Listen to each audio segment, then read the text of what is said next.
I was working with 4 illustrators. The result was so-so. Nobody was very happy. And then my account director, just for fun, prompted Midjourney with 2 simple sentences. And she got the best result of all. Sounds scary. And we were like, fuck. Welcome to Brand Matters podcast, where we discuss with our guests on how to create strong and meaningful brands.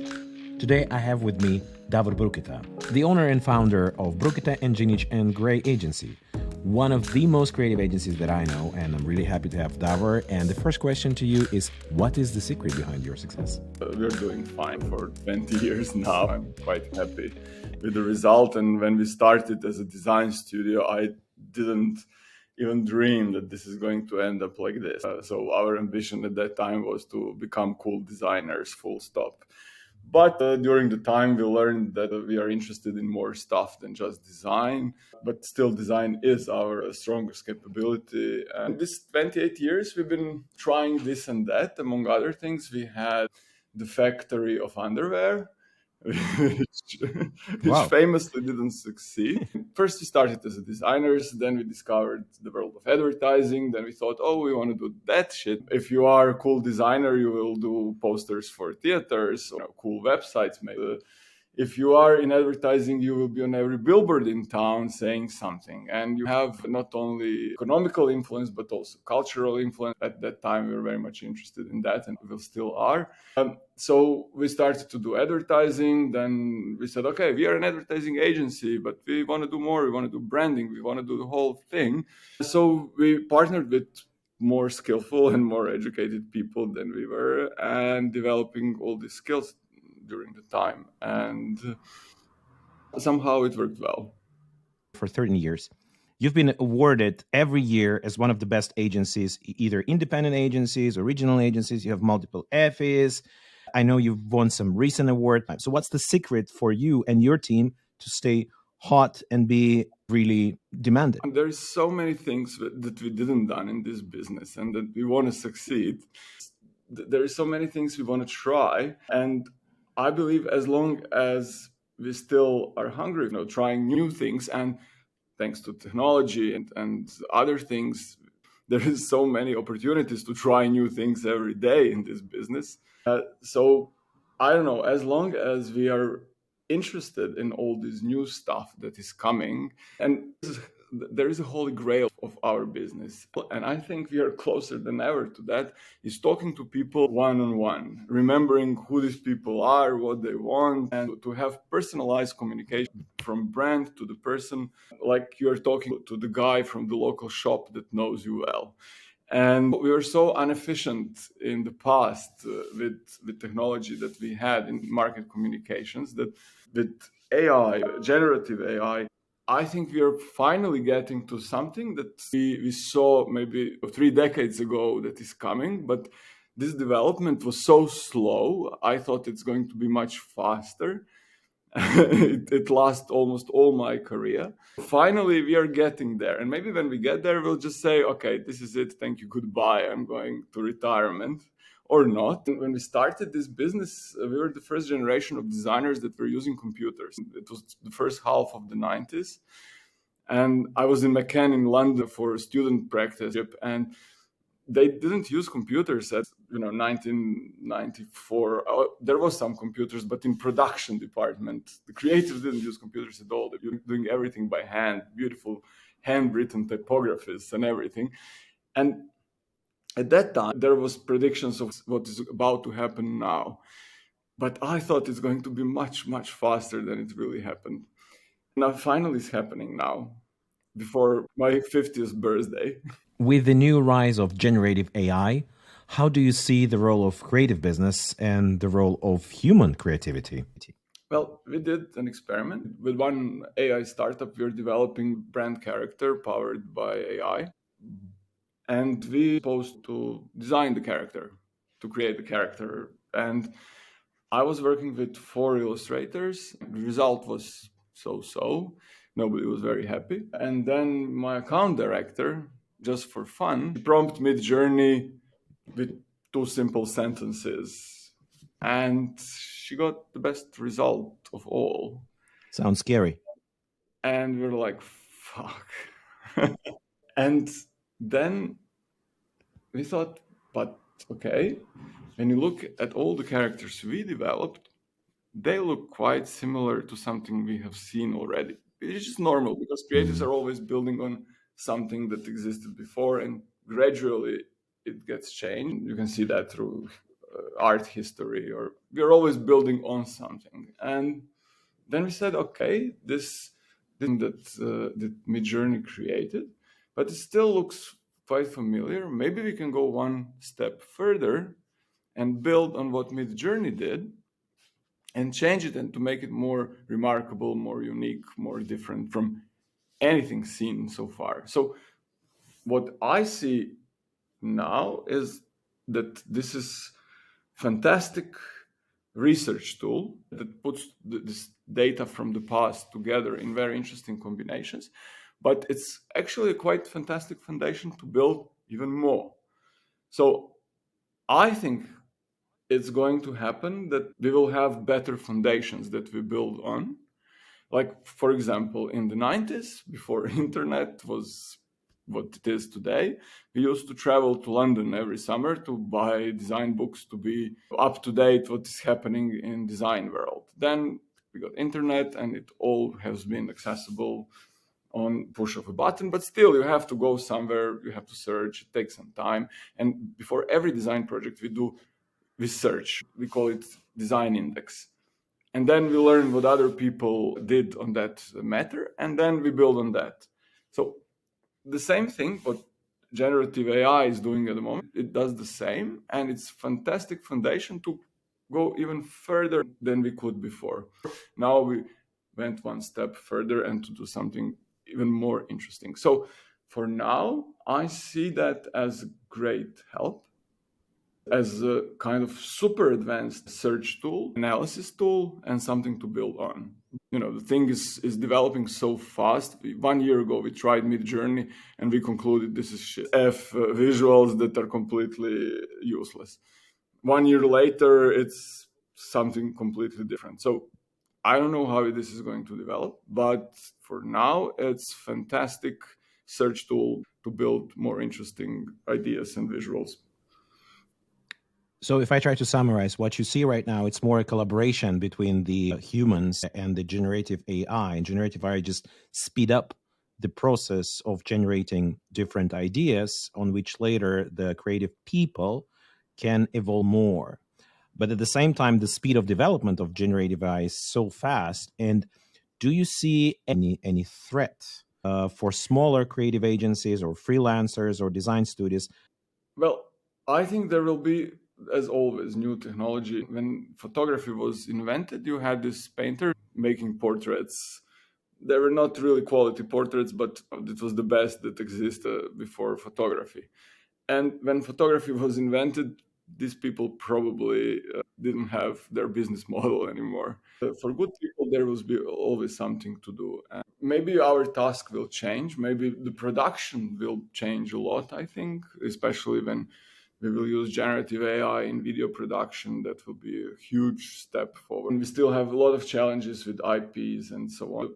I think the way we produce stuff is going to change a lot. Ideation process will be different, but on the end of the day, this knowledge will be much more accessible than before. You really can ask, ChatGPT anything, and you can learn stuff much faster than before. It will change how we educate ourselves and how we approach to the different challenges.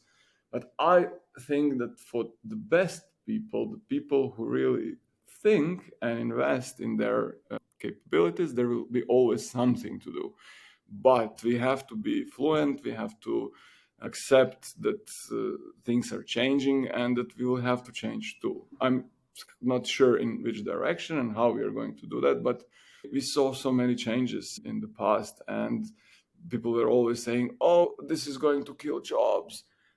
Now it's harder than ever to find people to do anything in every aspect of life. There is no enough experts and people who know how to do stuff. So if you're open to learning and accept that change is inevitable, then there was always something to do. Let's talk about people. I mean, your business, agency business, is very much people driven. How do you find, how do you keep, and how do you nurture the talents? Just as with people as with clients, very often people find us. Of course, we are sometimes searching for certain experts and so on, but the best people we have found us and stayed here for a long time because it's some kind of a chemistry and a common goal. This is creative business, and it very much looks like a love affair, much more than a usual business. Sometimes our best clients and our best people found us just as we found them. And of course, that we are trying to balance private life with business life, and trying not to pretend that we are an agency from the 90s that works 24/7. As we did, but old habits die hard, at least for some people. There are two kind of people in this business: people who live this business and people who work to live. There is a core team of people who really live this business and enjoy this business and find self-actualization in this business and enjoy in the impact you have on all levels, not only commercial level, but cultural level, political influence. There's so many influences. When your voice is heard, there is so many influences in so many areas, from design, culture, politics, ecology, economy, all kind of influences. And if you're aware of that, then this job is so much more fun. If you just look at the commercial side of the business. Of course, commercial side is hygiene and it's blood that makes it run. But there is so much more fun than that. I love the definition of finding the best talents and the clients as a love affair. And I totally agree that there are two types of people that work the business and live the business. Yeah, especially when you find your people, then it's more fun and you don't really need to motivate because they just walk with you, with your direction. Let's talk about the client for a bit. And clients sometimes can be pain in the ass, and you guys and sometimes are too brave and too creative. How do you push your clients for risks and experiments? To be honest, we also can be pain in the ass, not only the clients. And we have to accept that sometimes we are pain in the ass and that we should behave and try to understand other people and what happened on the other side of the table, and to empathize the people that we work with on all sides, people on the client side, our suppliers, our colleagues in the room. We are all people with different needs, challenges, phases in life. And what we really learned in this 28 years, nobody is saying no because it's stupid and mean. Most people are intelligent and nice. And we just don't understand what's going on with these people. And that's mostly the problem if something doesn't work. Sometimes we are trying to empathize, and sometimes we succeed, sometimes we don't. But this is really the game. This is a team play, and the team is much broader than your agency team. Team is everybody involved. And when you look at things like that, the nice things happen more often because you're really trying to learn what other people around you in agency, on client side, suppliers are, what they really need and how can you help. And then they also help you if you act like this. But sometimes you just don't get it. That happens too. How do you guys measure creativity? Do you do any tests, or maybe clients do any tests, or it's more your kind of professional eye, your gut feel? I really like to measure, but the question How is do you do that? how. Yeah. We were working with Coke Europe for 8 years, and I was shocked when I realized that they're testing concepts through ads instead of all these complicated research tools like focus group and online research and qualitative research, blah, blah, blah. We were testing concepts by doing ads, and this very simple. If your idea does not fit in an Instagram ad, then it's probably not the best idea. And if people are clicking on it, then I'm pretty sure that people who are clicking on your Instagram ad are not pretending or trying to become smart, like in a focus group, because nobody's watching them. And this is the most sincere reaction you can get on anything. And if the basic idea works on an Instagram ad, then it will work on all other more expensive media where you can then invest in production and developing all other tools that you need. For me, it was really eye-opener. I'm wrong so many times, so my professional eye is not the winning tool. So I really like to test and to see how people react on stuff. This is an eye-opener for me. Yeah, I just wanted to dig a little bit deeper on the concept testing through Instagram. Is it just the static pictures or animatics, or is it like a small production through smartphone? How is the concept test through Instagram works? We did it as a static picture. And usually it was the result of a design sprints. The last day of a sprint, we were doing these mock-ups as static pictures and tested them. And that was fantastic. That was so smart. And later I saw other companies are also doing that. And we are also trying to do that sometimes. I definitely will implement that in my work as well. So, Davor, thank you so much for sharing this approach. Yeah, I'm also a big fan of testing. And as you said, my eyes are completely sometimes disastrous. And my problem is that I have a different cultural background. We even have one case in common with you that long time ago, one telecom brand imported Russian concept with mafia guys in Croatia, which we thought would be as appreciated as in Russia, but it failed completely because we didn't think about the cultural aspect and interpretation, how the mafia interpreted in Croatia versus Russia. So that was a very painful and very expensive mistake we learned as the client, but then you as the agency helped us to fix it with creating a black sheep into a Croatian market. I completely relate to the testings. And even if you have a cultural background, we are so biased, and it very much depends about actual state of mind and how we feel. And there is so many things that can go wrong. Even if you don't have money for test, I go around and ask people what they think. People that I trust, and people that don't have any side information about the project. Yeah, love that. Let's go back to AI and talk a bit. You mentioned you do experiment with Midjourney. You mentioned that you work with ChatGPTs. Is there any other tools that you guys are already implementing? If so, what it is?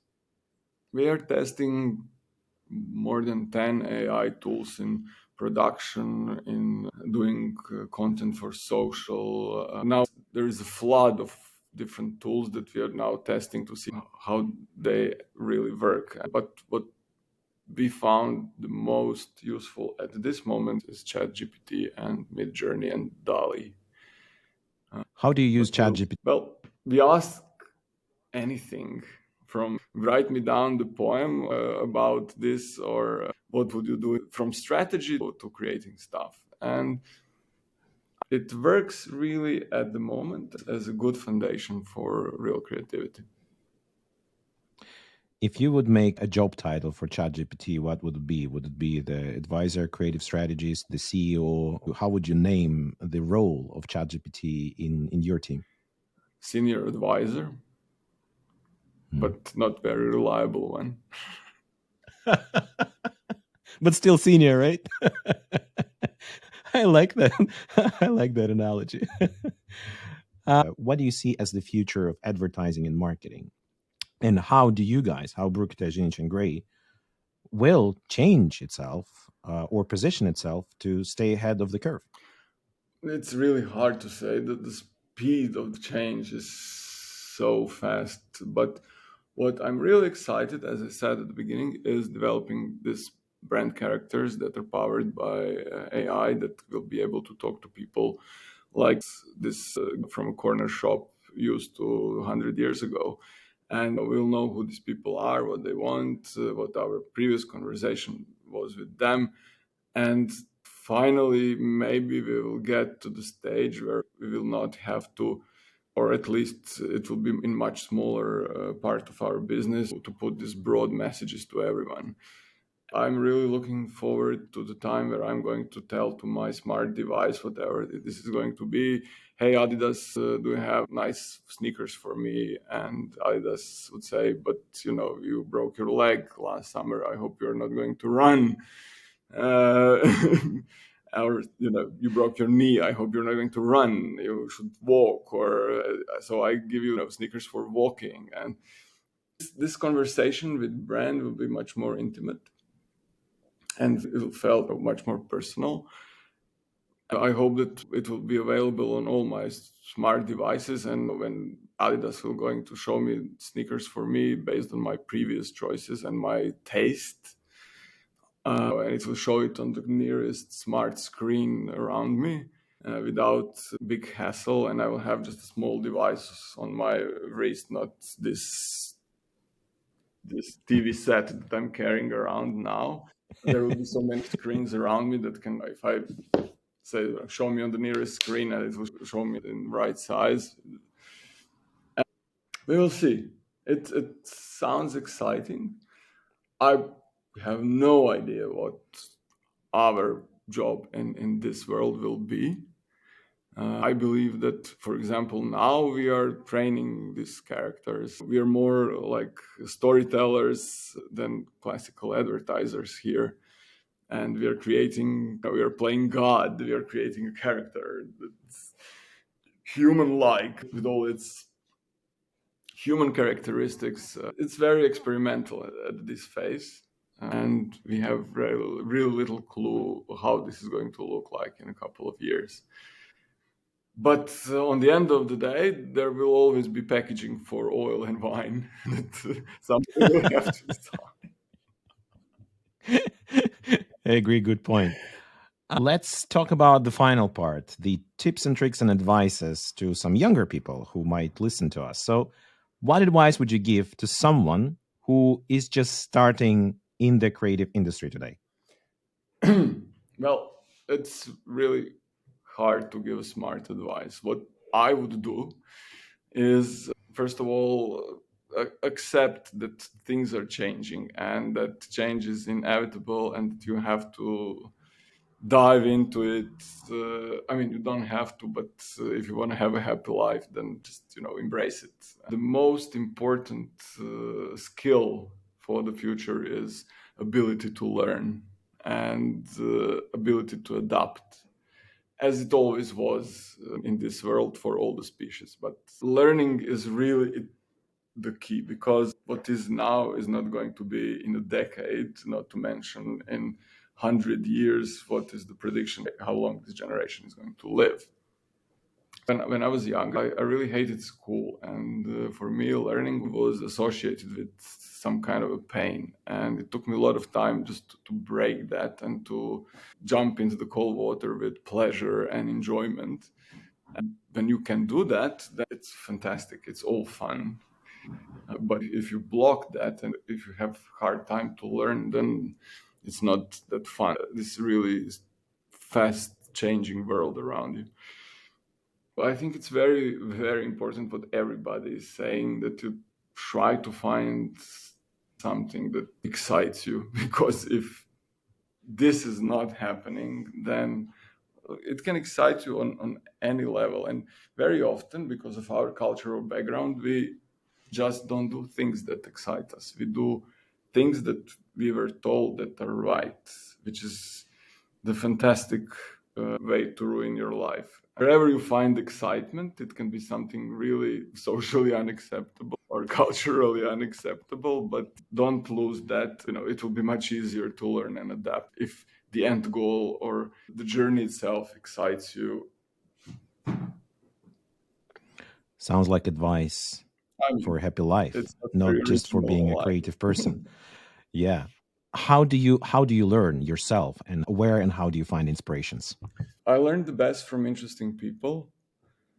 For me, that's really the greatest source of knowledge and excitement, because this knowledge comes with excitement in one pack. So it's really easier to swallow. I always had in my life, from as long as I can remember, people who around me, people who really motivated me and excited me with their excitement and ambitions. And these people changed my life. And somehow these people are entering my life when I need them the most.